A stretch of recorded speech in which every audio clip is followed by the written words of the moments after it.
మిత్రులందరికీ స్వాగతం. పీఎం కిసాన్ సమ్మాన్ నిధి కొత్త రైతులు వెంటనే ఇలా చేసుకోండి. రిజిస్ట్రేషన్ చేసుకోండి. పాత రైతులు కానివ్వచ్చు, కొత్త వారు కానివ్వచ్చు. న్యూ ఫార్మర్ రిజిస్ట్రేషన్ సబ్మిట్కి సంబంధించి కూడా ప్రాసెస్కి సంబంధించి న్యూ ప్రాసెస్ అనేది కేంద్ర ప్రభుత్వం సంబంధించి 22వ విడత పొందాలనుకున్న వారు ప్రతి ఒక్కరైతే 2019 నుండి పొందలేని వారు అందరూ కూడా 2019 నుండి అప్పుడు చూసుకున్నట్టయితే 2019 వరకు మాత్రమే ఈ యొక్క పాస్బుక్ సంబంధించి కానివ్వచ్చు, ఇతర సమస్యలకు సంబంధించి ఇప్పటి వరకు చూసుకున్నట్టయితే ఈ యొక్క విడతలు వచ్చేసి కూడా చాలా మంది అయితే పిఎం కిసాన్ అనేది కూడా అనర్హులుగా ఉండడం అయితే జరిగింది. కేంద్ర ప్రభుత్వం వచ్చేసి న్యూ సబ్మిట్ ఫార్మ్ వచ్చేసి కూడా మనం చూసుకున్నట్టయితే న్యూ రిజిస్ట్రేషన్ ఫామ్ అనేది కూడా ఎలా ఫిల్అప్ చేయాలనే వివరాలకు వెళ్ళినట్టయితే ఇక్కడ స్టెప్ 1 అయితే చూడండి. PM Kisan new registration form సంబంధించి న్యూ రిజిస్ట్రేషన్ ఈ యొక్క 2025 స్టెప్ బై స్టెప్ ప్రాసెస్ చూపించుతాను అనమాట. స్టెప్ 1 అధికారిక వెబ్సైట్ అయితే ఓపెన్ చేయండి. మీ యొక్క అఫీషియల్ గా చూసుకున్నట్టయితే మనకు పిఎం కిసాన్ సంబంధించి వెబ్సైట్ అయితే ఉండడం జరుగుతుంది. ఆ యొక్క సైట్ లో వచ్చేసి కూడా ఓపెన్ చేయండి. అంటే మీ యొక్క ఫోన్ లో వచ్చేసి మీకు ఒకవేళ తెలియకపోతే మీ దగ్గర ఉన్న సమీపంలో మీ సేవా సెంటర్లలో కూడా సందర్శించండి.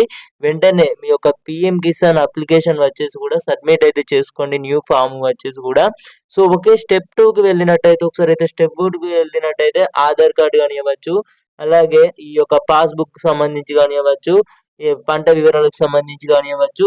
ఓకే. స్టెప్ 4కు వెళ్ళినట్టయితే మనకి ఇక్కడ ఓటీపీ వచ్చేసి కూడా ఎంటర్ చేసినట్లయితే ఇవన్నీ మీరు తెలుసుకోవాలంటే ముందుగా ప్రతి ఒక్కరైతే మీ దగ్గర ఉన్న మీ సేవ సెంటర్ను వచ్చేసి కూడా సందర్శించినట్లయితే తెలుసుకోవచ్చు అన్నమాట.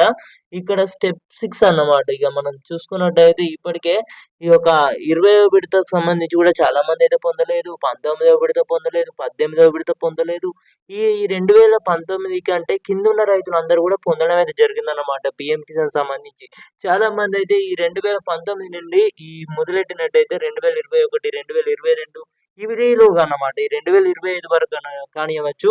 మీ అందరికీ కూడా ఒకవేళ మీకు అర్థం కానొచ్చు, ప్రతి ఒక్కరైతే మీ యొక్క సమీపంలో ఉన్న మీ సేవ సెంటర్ను కూడా సందర్శించండి. స్టెప్ బై స్టెప్ వచ్చేసి కూడా మీకు ఇక్కడ మీకు స్క్రీన్ మీద వచ్చేసి కూడా చూపించడం అయితే జరుగుతుందన్నమాట. ఈ యొక్క ఇన్ఫర్మేషన్ వచ్చేసి రైతులందరికీ కూడా తప్పకుండా షేర్ చేసే ప్రయత్నం అయితే చేయండి. స్టెప్ బై స్టెప్ వచ్చేసి కూడా మీకు ఇక్కడ చూపిస్తున్నాను అనమాట. స్క్రీన్ మీద కూడా మీరు చూసే ఉంటారు. ఇక్కడ ఈ యొక్క పిఎం కిసాన్ సంబంధించి ఫైనల్ వచ్చేసి స్టెప్ 9లో ఫైనల్ సబ్మిట్ అయితే చేయడం అయితే జరుగుతుంది. ఇదంతా మీకు చేయరానిచో ప్రతి ఒక్కరైతే మీ యొక్క ఫోన్లో వచ్చేసి కూడా చేసుకోకూడదు అనమాట. మీరు తప్పులు వచ్చేసి కూడా తప్పులు అనేవి అయితే ఇలా ఉంటాయి అన్నమాట. సో ప్రతి ఒక్కరైతే మీ సేవా సెంటర్ను వచ్చేసి కూడా సందర్శించండి. ఇప్పుడు న్యూ సబ్మిట్ ఫామ్ అయితే ఫిల్అప్ అయితే చేసినట్లయితే అవుతుందన్నమాట. అప్పుడు కూడా చూసుకున్నట్లయితే చాలా మందికి అయితే అప్పుడు కాలేదు కొన్ని ఇష్యూస్ వల్ల. సో ఇక పిఎం కిసాన్ సంబంధించి మీరు అందరూ కూడా 22వ విడత అనేది పొందడం అయితే జరుగుతుంది. సో రైతులందరూ కూడా తప్పకుండా ఇప్పటి వరకు పిఎం కిసాన్ సంబంధించి పొందలేని వారందరికీ కూడా తప్పకుండా షేర్ చేసే ప్రయత్నం అయితే చేయండి.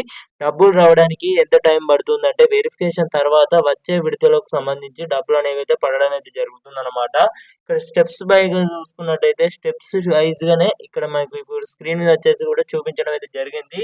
సో మీరు ఒకవేళ ట్రై చేయాలనుకుంటే ఇలా ట్రై చేయకండి. ప్రతి ఒక్కరైతే మీ యొక్క ఫోన్లో వచ్చేసి కూడా ఈ యొక్క కొన్ని మిస్టేక్స్ కానివ్వచ్చు ఇలా జరుగుతాయి అన్నమాట.